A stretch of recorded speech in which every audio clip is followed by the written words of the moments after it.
नमस्कार मित्रगण, कैसे हो आप लोग। आशा करते हैं कि आप लोग अपने जीवन में खुश होंगे, मस्त होंगे और मज़े में भी होंगे। जैसे कि आप लोग जानते हैं, हमारे चैनल पर हम बॉलीवुड की बैकग्राउंड से जुड़ी हुई किस्से कहानियों को आपके सामने लाते रहते हैं। बॉलीवुड की बैकग्राउंड में बहुत सारे किस्से कहानियाँ छुपी हुई होती है जो कि हम जन तक नहीं पहुँच पाते हैं। हमारे चैनल पर कोशिश करते हैं उन्हीं किस्से कहानियों को आपके सामने लाने की। तो चलिए कहानियों पे चलते हैं, शुरू करते हैं बॉलीवुड की बैकग्राउंड से जुड़ी हुई और एक नए किस्से। सन 60 में 100 रुपये में बिकी मुगले आजम की टिकट। पहले दिन ही महीने भर को हाउसफुल हुआ मराठा मंदिर। अनारकली की इस कहानी ने निर्माता सिराज अली हकीम पर इतना असर किया कि उन्होंने इसके लिए के आसिफ को साथ लिया और इस पर नए सिरे से फिल्म न बनाने का फैसला किया। इस फिल्मों का नाम रखा गया मुगले आजम। इटावा के करीमुद्दीन आसिफ, सीतापुर के मिर्जा वजाहत हुसैन चंगेजी और अमरोहा के शहीद अमीर हैदर कमाल नकवी। नाम पढ़ के कुछ याद आया क्या?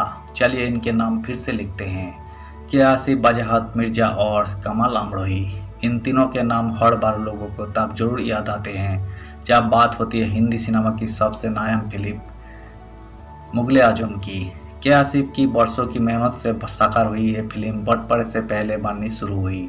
इसके प्रोड्यूसर बदले, इसकी पूरी कास्ट बदली, लेकिन ना बदली तो के आसिफ की जीत।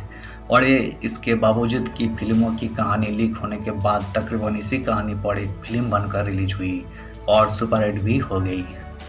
सन 60 में बिकी 100 रुपये की टिकट। जिस जमाने में ₹5.25 का $1 हुआ करता था, उस जमाने में सिनेमा की टिकट रुपये, ₹1.5 की हुआ करती थी। लेकिन मुगले आजम की टिकट सिर्फ टिकट नहीं, यादों का पूरा गुलदस्ता होता था। इसमें फिल्मों की एक टिकट होती, फिल्मों के फोटोग्राफ्स होते, फिल्मों के गानों की बुकलेट होती और होती दूसरी कोई यादगार चीज़ें। और कीमत पूरे 100 रुपये। जी हाँ, सुनकर आप चौंक सकते हैं कि भला सन 60 में 100 रुपये की सिनेमा टिकट किसने खरीदी होगी।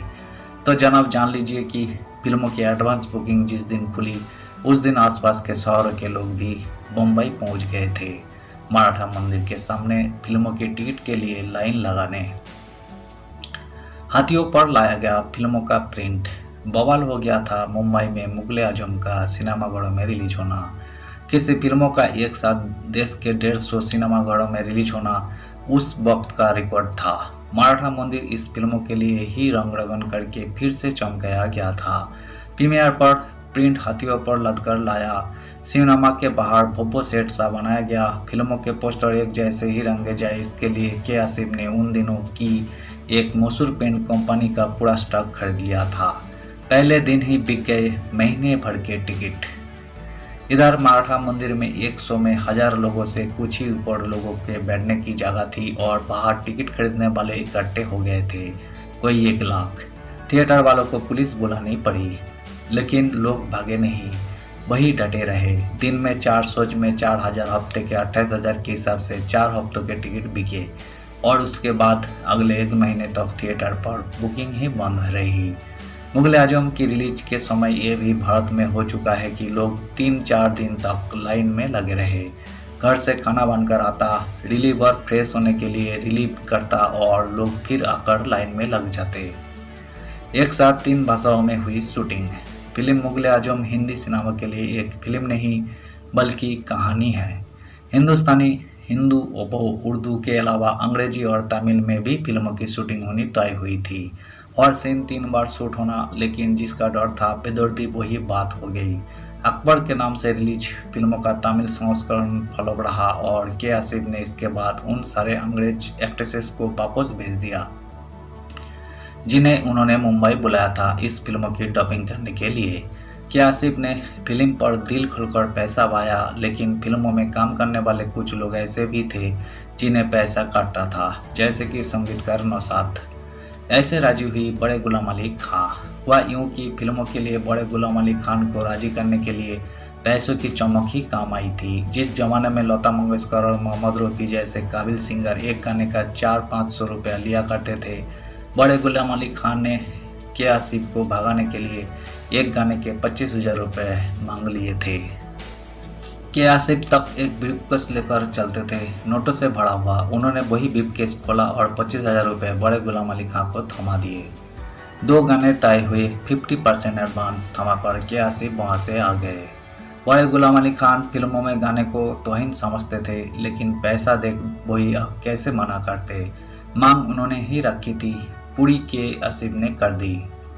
नौशाद ने खिड़की से बाहर फेंक दिया ब्रीफकेस। ये अलग बात है, नोटों का एक ऐसा ही एक ब्रीफकेस लेकर के आसिफ जब पहुंचे थे संगीतकार नौशाद के घर, तो मामला उल्टा पड़ गया था। के आसिफ ने नौशाद के घर पूरी इज्जत से एंट्री ली, कुर्सी पर बैठे और कहा कि फिल्म मुगले आजम के गाने उन्हें ही कंपोज करने हैं, और ये कहकर उनके सामने ब्रीफकेस खोल दिया। के आसिफ इटावा के रंगबाज थे, तो नौशाद भी ठहरे लखनऊ के नवाबी अंदाज वाले संगीतकार।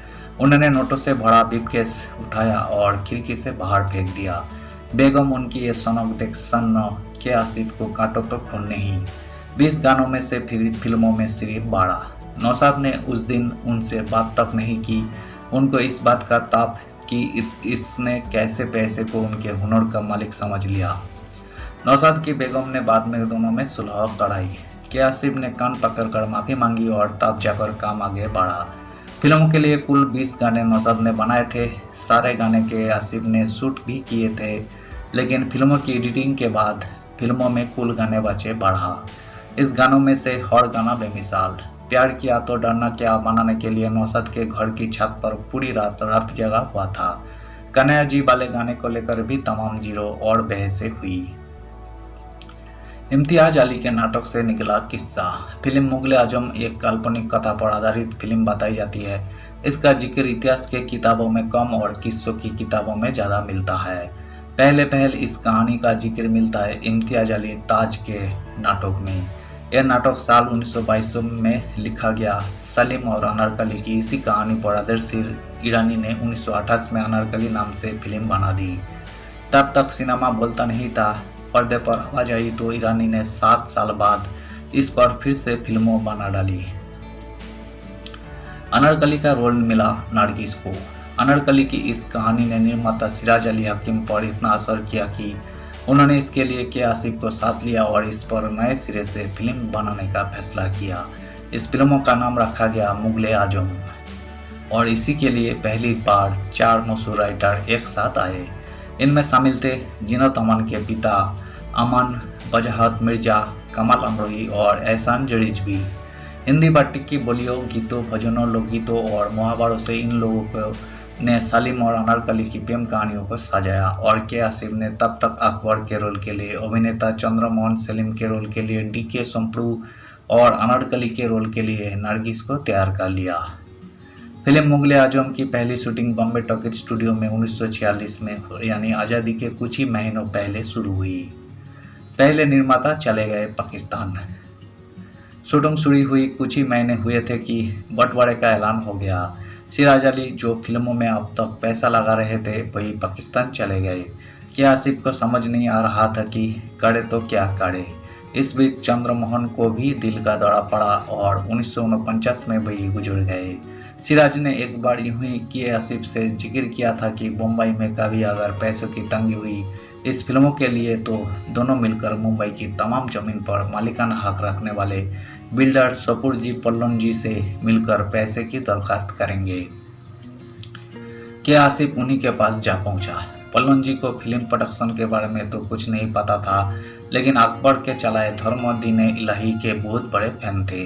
बस अकबर के नाम पर उन्होंने इस फिल्मों के लिए अपनी तिजोरी खोल दी। कमाल अमरोही को के आसिफ की पड़ी डांट। ये उन दिनों की बात है जब किसी को किसी का कुछ पता नहीं होता था। शहर के एक तरफ से दूसरी तरफ लोग सफ़र करने से कतराते थे। कमाल अमरोही भी इसी झंझावात में किनारे हो गए।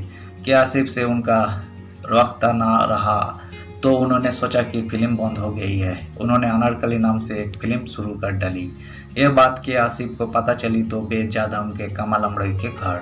अपने घर के आसिफ को देख कमल हक्के बक्के के आसिफ ने उनको तगड़ी डांट लगाई। कमाल अमरोही को बात समझ आ गई। उन्होंने उस्ताद से माफ़ी मांगी और अपनी फिल्म बंद कर दी। लेकिन जो फिल्म बंद नहीं हुई वही थी नंदलाल जसवंत लाल की अनारकली। प्रदीप कुमार और बीना रॉय को लेकर बनी यह फिल्म 1953 में रिलीज हुई और सुपरहिट भी रही। लेकिन के आसिफ ने यह फिल्म देखने के बाद भी यही तय किया कि उनकी फिल्म बंद नहीं होगी। दिलीप कुमार प्रीमियर से रहे गैर हाजिर। फिल्म मुगले आजम का जब बम्बई का मराठा मंदिर में प्रीमियर हुआ तो दिलीप कुमार उस प्रीमियर में नहीं गए थे। वजह था उनका गुस्सा, जो इस बात पर था कि क्या आसिफ ने उनकी बहन से बिना उनकी रजामंदी के शादी कर ली। दिलीप कुमार को गुस्सा इस बात पर भी है कि उनकी बहन अख्तर ने भी कभी इसके बारे में उसे नहीं बताया कि आसिफ ने इस निकाह के बाद 2 शादियां और की, एक मशहूर नृत्यांगना सितारा देवी से और तीसरी मशहूर अभिनेत्री निगार सुल्ताना से, जिन्होंने फिल्म मुगले आजम में बहार का किरदार किया। वही बहार जो सलीम पर मरती है और एक दिन हिंदुस्तान की मल्लिका बनने का ख्वाब देखती है, लेकिन जब सलीम को अनारकली पर फिदा देखती है तो जाकर जिलेल्लाही से इसकी शिकायत कर देती है। रंगीन फिल्मों के प्रीमियर पर पहुंचे दिलीप कुमार, लेकिन ऊपर वाले के रंग देखिए कि जब इसी मुगले आजम को सपूर जी पल्लन जी की कंपनी ने रंग रगन के साथ 12 नवंबर 2004 को दोबारा रिलीज किया तो उस प्रीमियर के चीफ गेस्ट बने दिलीप कुमार। तो ऐसी मशहूर फिल्म मुगले आजम की फिल्मों से जुड़ी हुई किस्से। उम्मीद है दोस्तों वीडियो आपको जरूर पसंद आई होगी। वीडियो पसंद आए तो लाइक कर दीजिएगा, चैनल पर नए आए हैं तो प्लीज़ एक सब्सक्राइब कर दीजिएगा। मिलते हैं नेक्स्ट वीडियो पे, धन्यवाद।